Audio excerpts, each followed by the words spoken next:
Sanibonani babukeli emakhaya. Namhlanje ngithi angeke ngize nento enkulu ejwayele ukuhlula abantu la ukuyenza la ku-YouTube. Namhlanje babukeli sizofunda isiginxi. Sizofunda nje ama-key ambalwa okuyiwona ngama-basic. Siqale la. Njengamanje angifakile i-bridge ilokhu. Leli bridge lisisiza ngokuthi sishintshe oshuni ngoshuni. Uma ukuthi ushuni wengoma phezulu, i-bridge liza kanje lize lizovala ngapha. So uma ukuthi ishuni wengoma phansi liyahlehla libheke le i-bridge. So mawulibeka la usho ukuthi ushuni wakhona uzokhala kanje. Yabo.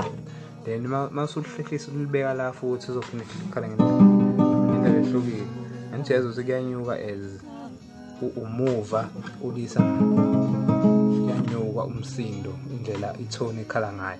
So namhlanje ke sizofunda ukusibamba isiginxi ukuthi usibamba kanjani. Isiginxi uma ufuna ukuba umdlali waso oqala kufanele kube ukuthi uzobamba kanje. Lokhu kwesiginxi kufanele kuhlale la yabo. La sinqumise la isiginxi usibambile. So mawusibamba usibamba qhamuke kanje isandla uthi yabo. So usibambile usuqedile yabo. So ake siqale ke njengamanje. So uma usibamba bese sifundile ukuthi sibamba kanjani.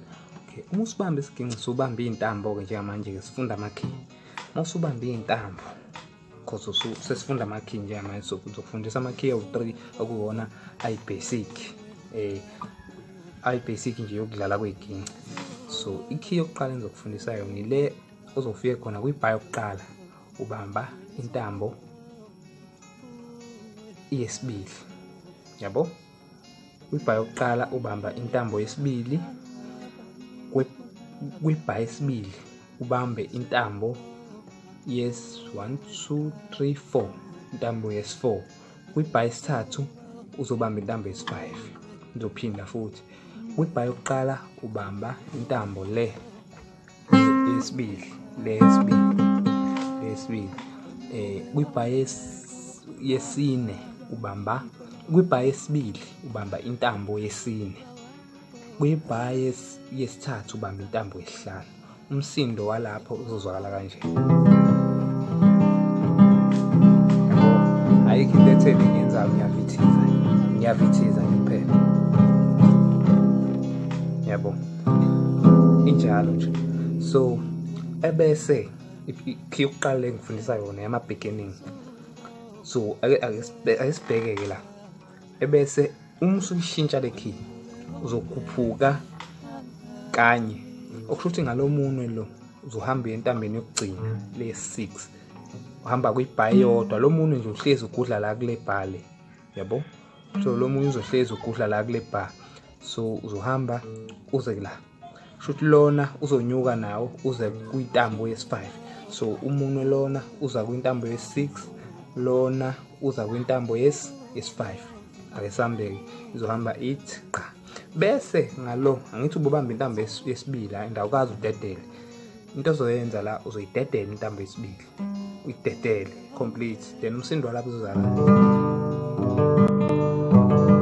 key yesibili. Asiphindele emuva bese la ikey yokuqala yethu sifundile sithe sibamba ngalomunwe lo u4 ukhombisile sibamba kwi-bar yokuqala sibambe intambo yesibili. Bese kuthi kwi-bar yesibili sibambe intambo yes4. Kwi-bar yesithathu sibambe intambo yesingaki yes5. So le mina nje isebenzayo lo nalo yabo. So uma usuyikhuphula uzokhuphula le mbili uzoyibeka lo uhlale kunakho kwintambo yes6. I-bar ayishintshi, kushintsha intambo. So uzokhuphuka lona ezohlala kwintambo yes6 laphana. Lo akhuphuke ezohlala kwintambo yesi5. Then bese uyadedela la. Dedele la kuthi. Ezwa leyo. So ebese ke siya kwi-key yesithathu efuna siyifunde. Ilula ke yona. Ake siphindele kuleyo yokuqala esifundile. So leyo yokuqala besithe ngalomunwe lo sibamba kwibha yokuqala sibamba intambo yesibili, ngalona sibamba kwibha yesibili sibamba intambo yesi-4, bese ngalona sibamba intambo yesihlanu kwibha yesithathu. Then bese siyehla-ke kule key yesithathu uvele wehlisele eminwe u2 8, yabo, okusho ukuthi lo munwe lo usuza kwintambo yesingaki yesi4, kanti lo kade kwintambo yesi4 usuza kwintambo yesithathu, wehlisa nje iminwe. So lama key lawa ahamba nje kanje, yabo, yabo. So la mawusayibhigeni ungafuni ukurasha izinto, la usifithizele nje ukuthi yabo.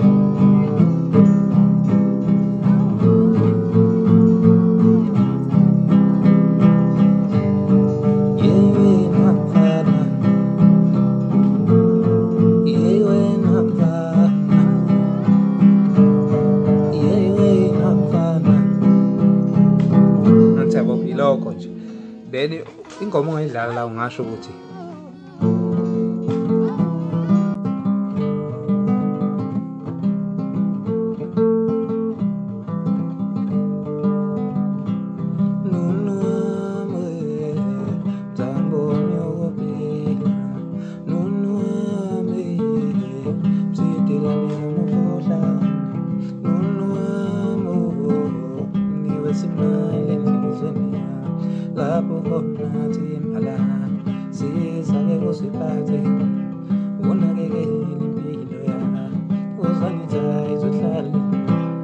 yabo.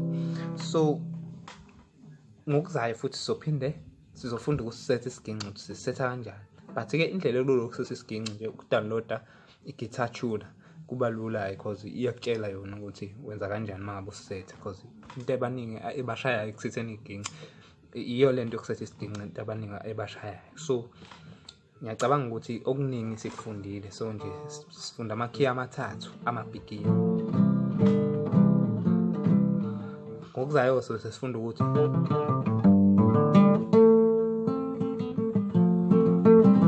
so la makey lawa iwona ayi-basic yesiginci. Muwazi la makey lawa yana kuzoba lutho ufunde ezinye izinto esisazoyifunda futhi kuma-episode alandelayo. Ngicela ukuthi okumele ukwenze nje wena njengamanje ukuthi ulike, uyishare ivideo mangabe uyithandile, tshele nabanye abafuna ukufunda iginci ukuthi ziyafundwa la. Uma ukuthi khona ongakuboni kahle ufisa ukubonise khona uma uthanda ukufunda isiginci, into ekufanele uyenze nje ukungithinta kule number ethi ku-WhatsApp, le number ethi 073 976 5081 073 50 976 5081. So isho njalo it's 073 976 5081.